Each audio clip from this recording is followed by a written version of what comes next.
Plastics are everywhere in our homes, our food, even our bodies. And now mounting evidence shows they could be quietly wrecking our health. Today, I'm catching up with the owner of Sands Market, a popular zero waste store, about how you can easily take your health into your own hands.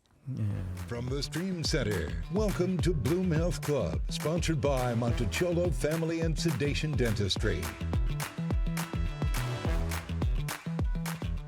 To Bloom Health Club. I'm your host, Gail Guayardo, and our guest today is Eniko Olah, the owner of Sands Market, a popular zero waste store right here in the Tampa Bay area. But don't worry, this is going to be a global conversation because you can find these types of stores everywhere now. So thank you so much for joining us. Thank you for having me. And I want to introduce you to our director, Terrence Middlebrooks, who's going to be joining the conversation today. Good to see you, my friend. Yeah, glad to be back, Gail.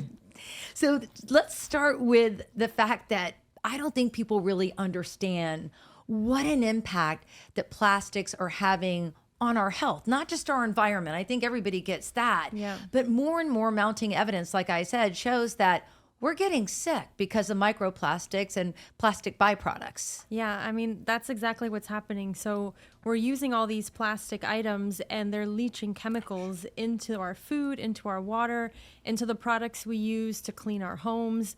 And so that is really wreaking havoc on our systems. Our hormones are out of whack. There's a lot of studies that show it can cause fertility issues. So there's more and more evidence showing that we should really avoid as much as we can a lot of this plastic, especially anything you're putting into your body or on your body. And I think it's so cool that you decided not to just sit back and watch this happen. You were actually very forward thinking, and one of the first zero waste stores, and they're also called something else, right? Yeah, so they're called zero waste stores. They're also called refilleries, but basically they're stores that help you live with less waste. So we go by both names, if you will. But yeah, we've been around. We're going into our 8th year, and we've been really championing helping people live with less waste, but also with healthier, cleaner ingredients for their home and their bodies. So talk to me about some of the things that people can get at a zero waste store or refillery. Well, it really depends on maybe how big the store is, but a lot of them are going to carry health and beauty products and cleaning products with really clean ingredients, and a lot of them are going to have a refill section. So you bring your containers in and you can fill up and avoid all that single-use plastic in the first place. Some of the bigger ones, like Sands Market, we also carry food products. So that way you can also get rid of some of that plastic that you're bringing home when you're going to the grocery store, which is what we hear a lot of people complain about. That's their number one complaint, is it's really hard to get the plastic out of my grocery trips. So that's what we're here for, to help you with that. And, you know, the final straw, and you say pun intended, Yes. is when you were breastfeeding your third child, Yes. you discovered that there was actually plastic in your breast milk. How did you figure that out? Yeah, so there was some research that had just come out while I was actively breastfeeding my third child that showed that the plastic in my body was then also going through and getting into the breast milk. And I just remember feeling so angry, but also so helpless, that it's so hard to breastfeed. As a new mom, if you've ever been there, you know how hard it is. And I was even taking the extra step of not doing bottles because the bottles were plastic. So I was literally just a human pacifier for, however many months.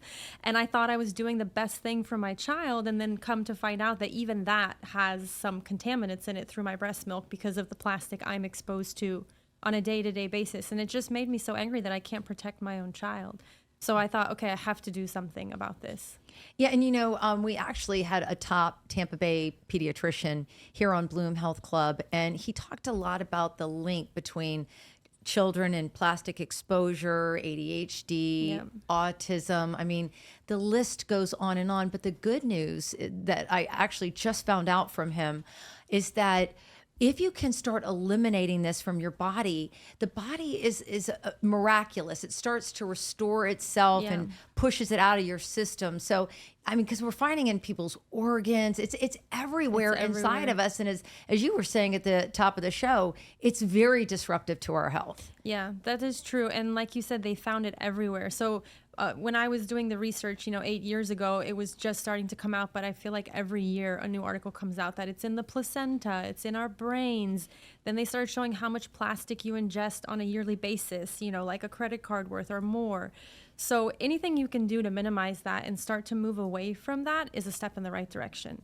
A lot of times it can be really overwhelming. So I think, start with one habit, one room, whatever you can. Don't try and tackle it all at once, but just start making steps in the right direction. And I'm glad you brought that up, because that's kind of where I wanted to get started or ask you is how do we get started?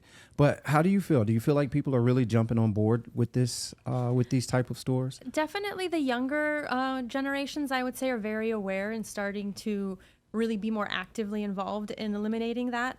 We have our stores in downtown St. Pete, so there's a lot of young people down there. There's a lot of people moving down there, so we see a lot of engagement, awareness, but a lot of them come in saying like, I don't know where to start, like help me. So we always say it's a journey and we're all on it, just some of us are farther along than others. So when you come in the door, even if you have a plastic cup in your hand, because, the place next door, that's what they gave you their drink in. It does happen. Plastic happens. We're not here to judge. We're here to help. So I always tell people either pick a room or pick a habit and start there. Some basic things like plastic cutting boards. If you can get rid of your plastic cutting boards, you don't want to be chopping your food on a plastic cutting board, right? You want bamboo. You want something natural. And the other thing is don't heat up your food in the microwave in plastic. If I die, put that on my tombstone. Don't heat plastic in the microwave. So sometimes it's just starting with like a simple habit like that, or one, thing you're going to get rid of in the home and swap it for something a little better. And you know what I love about you is that you really vet your products, and you even have some items for the product snobs because they do exist. Yeah, well, we sell a lot of beauty products, and there are those beauty mavens out there who really want, their beautiful serums and their eye creams and all these great products that make us look and feel great as women especially. And so we do have some brands that we have vetted that do pass the test. So it's not all about, making your own like concoctions and that's the only way. There are some good products out there. So we do have a couple of different beauty products that we carry in the store, as well as fine fragrance, because a lot of times as well, a lot of chemicals can sneak into your perfumes and things you're using, but we found some that are clean. We still want to look nice. We still want to smell nice. You don't want to look like a dirty hippie in the woods just because you care about the planet. So yes, we have everything you need from that regard too. Do you feel like a lot of the big box stores are jumping on board with this? I know when you get to the checkout line, they ask you paper, plastic, or the actual little cloth bag that you could purchase. But do you feel like they're jumping on board with this? And if so, that one of the biggest topics that's been around or in the news for years has been waste and plastic waste and everything. Yeah. How can they change that? How can it start with them? The big box retailers, it's tricky. I think some of them are moving in the right direction, but I always feel like not fast enough. Like there's more that needs to be done. So yes, some of them have moved away from plastic bags. But again, when you look around, if you walk into a grocery store, the shelves are just full of plastic, right? So yes, I want to give them a high five for maybe getting rid of one item, but what about all the other stuff in there? I think they should be doing more. Some are better than others, but they're still far below, I think, where they all should be, honestly. Now, I think it's really cool that, as part of the fabric of St. Petersburg, Florida, which is such an incredible city here in the Tampa Bay area, it's given you exposure to city leaders, chamber leaders, and then also a network of people that are maybe outside of the region. And you've really become educated as a small business owner. Yeah, one of the advantages of doing this for, 8 years is I've really connected with whether it's local nonprofits or city officials. There's even a national director of all these zero waste stores all across the country called the Refillery Collective, where all the owners get together and we talk and we learn and we share insights.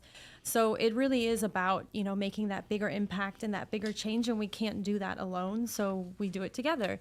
And St. Petersburg has been really supportive of moving us towards, I think, a greener, cleaner future. So that's been great, too, to have more and more dialogue with city officials on what we can be doing. Besides the certain things that are in place, what else can we do? Yeah, because you think about it, I lived in St. Petersburg about 15 years ago, and they didn't even have a recycling program. It was actually a young boy who's probably a grown man now that started the program and really got the ball rolling. You talked earlier about our youth. They're very, very concerned about our planet, and rightfully so. Yeah. But I think it's interesting because one of the things that you learned, and it's going to shock a lot of people, is what we think is going to get recycled because we're putting it in our bin or we're rolling it out to our curb is not actually getting recycled. What? Well, so don't stop recycling, people. Keep recycling. Yes. But recycling is tricky when it comes to plastic. So cardboard recycling, great. Aluminum recycling, great. Glass also has its purpose and role. But with plastic, it's really hard because there's so many different kinds of plastic. It's really hard for the recycling center to properly sort those, to get the volumes they need, and then to resell it on the market.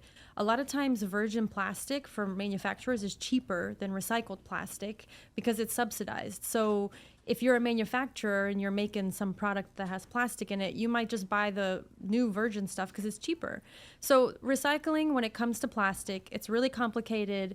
It doesn't always work the way you think it does. So I always urge people, reduce as much as you can, right? So don't be proud that you're filling up your recycling bin to the brim every week. It's the opposite. You want to reduce as much as you can of the plastic you're using. And then the stuff that you really can't figure out how to get rid of, that can go in the recycling bin. So don't stop recycling, but just don't think that it's this magic green fairy and everything just, turns into a beautiful, clean planet. Unfortunately, it doesn't work that way. A lot of things when it comes to plastic also get downcycled, meaning it gets recycled into something that is no longer recyclable. So you're just giving it one extra round and then it's going to go to the landfill.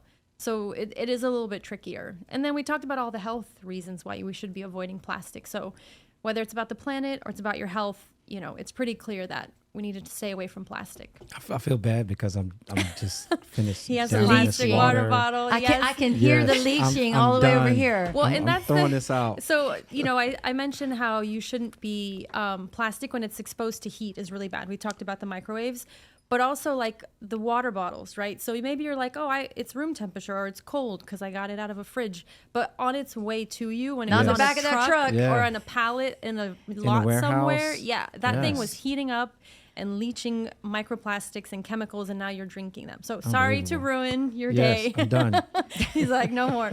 Reusable water bottles are the way to go. Water fountain, Right. whatever you can do that, please. What are other interesting things that you've learned in your, educational journey as an entrepreneur and small business owner in this incredible field? I mean, what a great footprint you're leaving on our planet. Thank you. Oh, that's such a big question. I don't know how to answer it. There's been so many things. We don't just talk about reducing plastic, but we also talk about other ways to reduce waste. So for example, composting. I love talking about composting. I think it's so cool that things can just go back to the earth. And so a fun part for me was learning all the things you can compost that you wouldn't think of, like human hair. Like I trim my own hair sometimes. You put it in the compost. Or if you have cotton buds, but they're made out of bamboo and not the plastic ones, you can compost those. You can compost all kinds of things, and it's kind of cool. I actually wanted to make a t-shirt for Halloween that says compost your enemies, because it's kind of funny. Like, you can compost so many things, but don't murder people. But if you did, Compost them. compost them. Just compost. I take that back. That was Don't do clearly that. a joke. Don't do that. Disclaimer, Don't do that. disclaimer, But disclaimer. yes, like pet waste. Technically, there are compost options for pet waste. Even feminine hygiene products, if they're 100% cotton and organic. There's all kinds of stuff. It's pretty crazy what you can compost. So that was kind of a fun learning for me on this whole journey too. And tell me where people go for this network of businesses like yours around the globe, because I know that there are a lot of educational programs and you offer classes and everything. So, but if you're in a different part of the country or in a different part of the US, there's a place to go to find stores like yours. Yeah. So if you just take your smartphone and open your map application, whatever phone you have, and just type in Zero Waste Store near me or Refillery near me, something will pop up. So that's a great way for you to find something. It might not be right in your town. Maybe you have to drive 15 or 20 minutes, but there should be one close to you. And then there's also directories online. The Refillery Collective has a directory. So if you just Google Refillery Collective, it should pop up a directory where you can put in your city and it'll show you what's close to you. So those are some great options. And then there's lots of online resources too. If you're like, where can I take electronics, or where can I drop compost in my city? Just Google is your friend. So you can always find different resources like that online too. All right. We always like to take in a few viewer questions. Sure. So the first one comes from Kelly. She wants to know if it's true that it's dangerous to handle paper receipts. So paper receipts, most of them have BPA on them, which is a chemical. And so when you touch those receipts, it can transfer to you. So ideally, if you're able to stay away from thermal receipts, I always refuse my receipts at checkout. That's always a good option. So yes, ideally, try not to handle receipts. They have BPA on them, which is a chemical that helps with, printing that thermal receipt. Yeah, it's interesting because my thyroid doctor said, refuse to, you just push no receipt, or if they hand it to you, open the bag and have them pop it in there, because you don't want to touch it. It's surprising how much it actually seeps into your bloodstream and how quickly it seeps into your bloodstream if you take that. Well, and I always feel bad for like the people working the register, because they might have to touch that all the time. Like I would think if I was them, it's like, let's start an uprising here saying like, we don't want to touch these receipts all day. So just throwing that out there in the universe if anyone wants to go after that. I agree. I hope it gets out there and floats around for a long time. Yeah. All right. The next one is comes from Melissa. She wants to know, are there tips for avoiding plastics if you don't live near a zero waste store? Yeah, so there's a lot of things you can do at home too. So living, low waste or zero waste doesn't have to be fancy, kind of like the things you see on Instagram. So there's a ton of things you can do. Like, for example, you can obviously bring your water with you. So any kind of container, ideally not plastic, that you can bring your water with you, then you can refuse water bottles. But also like a mason jar is your best friend. If you're living low waste, always have a mason jar on you. You can get a coffee in that and tell them you don't want that coffee mug, which also is lined with plastic, if anyone didn't know. I didn't think about that one. Yeah, so it looks like paper, but there's plastic in there. That's what keeps the liquid contained, and you're putting hot coffee in there. So if you're able to take like even an old pickle jar, like keep that pickle jar, rinse it out real good, and that can be your new, takeaway container that if you have leftovers at a restaurant after you're done eating, or even like fast food, you can put it in there instead of getting like a styrofoam or plastic clamshell. So it doesn't have to be expensive. You can throw utensils from home in your backpack or your car. And then if you're out somewhere, refuse those plastic utensils. You don't want to be putting that plastic in your mouth, and just use your own utensils. So there's lots of like low budget, easy ways you can do things at home. You kind of have to plan a little more, be a little more prepared, but there's tons of stuff you can do if you just kind of give it a couple minutes before you head out the door. This next question from Dave kind of circles back to what Terrence was talking about earlier when you're at the grocery store. Dave wants to know, is it better to request paper over plastic bags if you should forget your reusable bags at home? Well, first of all, I like the way he asked that question, because the answer is reusable bags always, but he's saying if you forget them. So I always go for the paper bags, mainly because the plastic, it's going to be around forever. Like those plastic bags don't break down, and there's no way to recycle them. But it is true that it takes more energy to make a paper bag than it does to make a plastic bag. But if you reuse that paper bag, or you recycle it, or you compost it, technically the whole kind of life cycle, I think that's much better than taking that plastic bag and then having to toss it. I know some people reuse their plastic bags for pet waste or trash or things, but ideally, I think the paper bag is definitely the way to go, even if it is a little bit more energy to make that paper bag. But yes, always take your reusable, and don't forget, you can always carry things. You can make your t-shirt a little bag. There's all kinds of, our women's purses are so big, just shove stuff in there. Yeah. Get creative with it, That is really good. I know you're a young mom. Do you have any advice for like swaps for young moms as far as what they can do trying to keep plastic away from their babies? Well, it would be the same as what we were saying earlier, is anything that the baby's ingesting. Try and get the plastic out of that. So if you're packing them snacks, or if you're making them food, baby food, anything, avoid the plastic. And I know glass is tricky because kids, right? But there is food grade silicone you can use, and that's going to be much better. So get the plastic out of their like food items for sure. That's definitely where I would start. Now, I know you sell a lot of cool things, like you were showing, like instead of the Ziploc. Hold this bad boy up. This is just a reusable snack bag, super basic. It's made out of food grade silicone. So this is kind of what I was talking about before with the moms, and it it is leak proof. Like you can literally put your phone in this and submerge it in water and it'll be fine. But it's super versatile. So you can put a sandwich in here. You can put snacks. I actually use this for my makeup bag when I'm traveling because it's TSA friendly. They're very versatile. They're going to last you forever. So it is a little bit of an investment, but you want to make sure you're getting the real food grade silicone. So don't buy like the cheapest thing online you see. Invest a little, but these will last you years and years until your kid accidentally throws it out at lunch. But other than that, they're going to last you quite a while. So you mentioned glass. Should we be worried about some glass products? So far, I haven't seen a lot of data about glass leaching anything or doing anything bad to our health. It is a little tricky to recycle glass. So depending on where you live, every municipality is a little different. It is sometimes hard to recycle glass into, let's say, another glass bottle, but they do use it a lot for construction, so filling like the sides of highways and things. So it's not going to go to the landfill at least. So glass is overall safe. Recycling not as easy as some other products. Aluminum's really easy to recycle. And it goes back to the statement you made about the plastic sitting in the hot warehouses and on the being glass you won't have that issue. Okay, gotcha.